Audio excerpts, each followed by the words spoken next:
మధ్యప్రదేశ్ రాజ్యసభ ఎన్నికల్లో ఊహించని పరిణామం చోటు చేసుకుంది. కాంగ్రెస్ అభ్యర్థి తెలంగాణ కాంగ్రెస్ వ్యవహారాల ఇన్ఛార్జ్ మీనాక్షి నటరాజన్కు భారీ షాక్ తగిలింది. అఫిడవిట్లో కేసుకు సంబంధించిన వివరాలు దాచిపెట్టారనే కారణంతో ఆమె నామినేషన్ను రిటర్నింగ్ అధికారి తిరస్కరించారు. అయితే ఇది రాజకీయ కుట్ర అని కాంగ్రెస్ తీవ్రంగా ఆరోపిస్తోంది.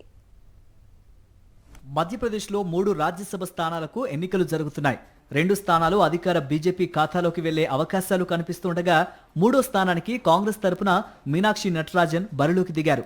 అయితే నామినేషన్ల పరిశీలన సందర్భంగా ఆమె అఫిడవిట్లో తెలంగాణలో పెండింగ్లో ఉన్న ఒక కేసు వివరాలను ప్రస్తావించలేదంటూ బీజేపీ అభ్యర్థి మహేష్ కేవాత్ అభ్యంతరం వ్యక్తం చేశారు.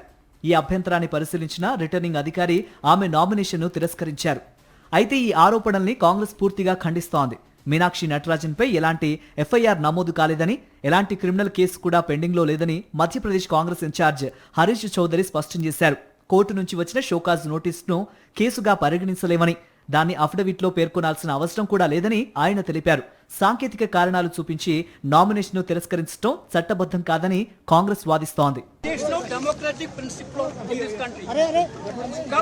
They are killing the democracy of this country. This is a clear example of that. 30 only they rejected their nomination. 725 we have given a letter to the Election Commission of India for seeking an appointment with the Election Commission for giving a complaint. After 40 minutes, then also Election Commission is not allowing us to go. Election Commission is not allowing us to go. What is happening in this country? Is this a banana republic? ఈ వ్యవహారాన్ని కాంగ్రెస్ ప్రజాస్వామ్య హత్యగా అభివర్ణిస్తోంది. మీనాక్షి ఎలాంటి సమాచారాన్ని దాచిపెట్టలేదని, కేవలం ఒక court notice ఆధారంగా నామినేషన్ను తిరస్కరించడం ప్రజాస్వామ్యానికి ప్రమాదకర సంకేతమన్నారు సీనియర్ న్యాయవాది వివేక్ ఠంకా. ఇదంతా సీట్ చోరీకి సమానమని ఆరోపించిన కాంగ్రెస్ ఈ అంశాన్ని సుప్రీంకోర్టులో సవాలు చేసే అవకాశాల్ని పరిశీలిస్తోంది.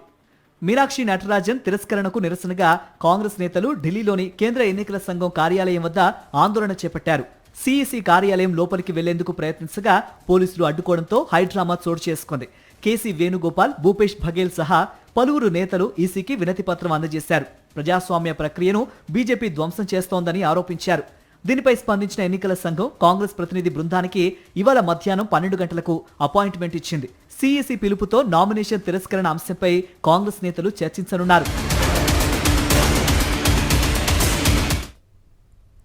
ప్రధాని నరేంద్ర మోదీ సరికొత్త రికార్డు సృష్టించారు. నేటితో ప్రధానిగా 12 ఏళ్లు పూర్తి చేసుకున్నారు మోదీ. ఇన్నాళ్లు సుదీర్ఘకాలం ప్రధానిగా పనిచేసిన జవహర్లాల్ నెహ్రూ పేరిట ఉన్న రికార్డును ఆయన అధిగమించారు.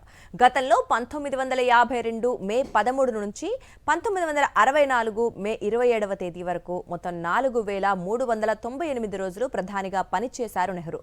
ప్రస్తుతం ప్రధానిగా కొనసాగుతోన్న నరేంద్ర మోదీ ఇవాళ్టితో నెహ్రూ పేరిట ఉన్న రికార్డును అధిగమించి సరికొత్త రికార్డు నెలకొల్పారు. 2014 మే 26 నుంచి ఇవాళ అంటే జూన్ 10 వరకు మొత్తం 4399 రోజులు ప్రధానిగా మోదీ రికార్డు సృష్టించారు. ఇక ఈ క్రమంలో ఇవాళ జరగనున్న ఎన్డీఏ కీలక భేటీలో ప్రధాని మోదీ 12 ఏళ్ల పాలనపై తీర్మానం చేయనున్నారు. నేతలు ప్రభుత్వ విజయాలు, భవిష్యత్తు కార్యాచరణపై చర్చించనున్నారు. ఇక ప్రధాని మోదీ అధ్యక్షతన జరగనున్న ఈ భేటీకి ఎన్డీఏ పాలిత రాష్ట్రాల సీఎంలు, డిప్యూటీ సీఎంలు హాజరు కానున్నారు.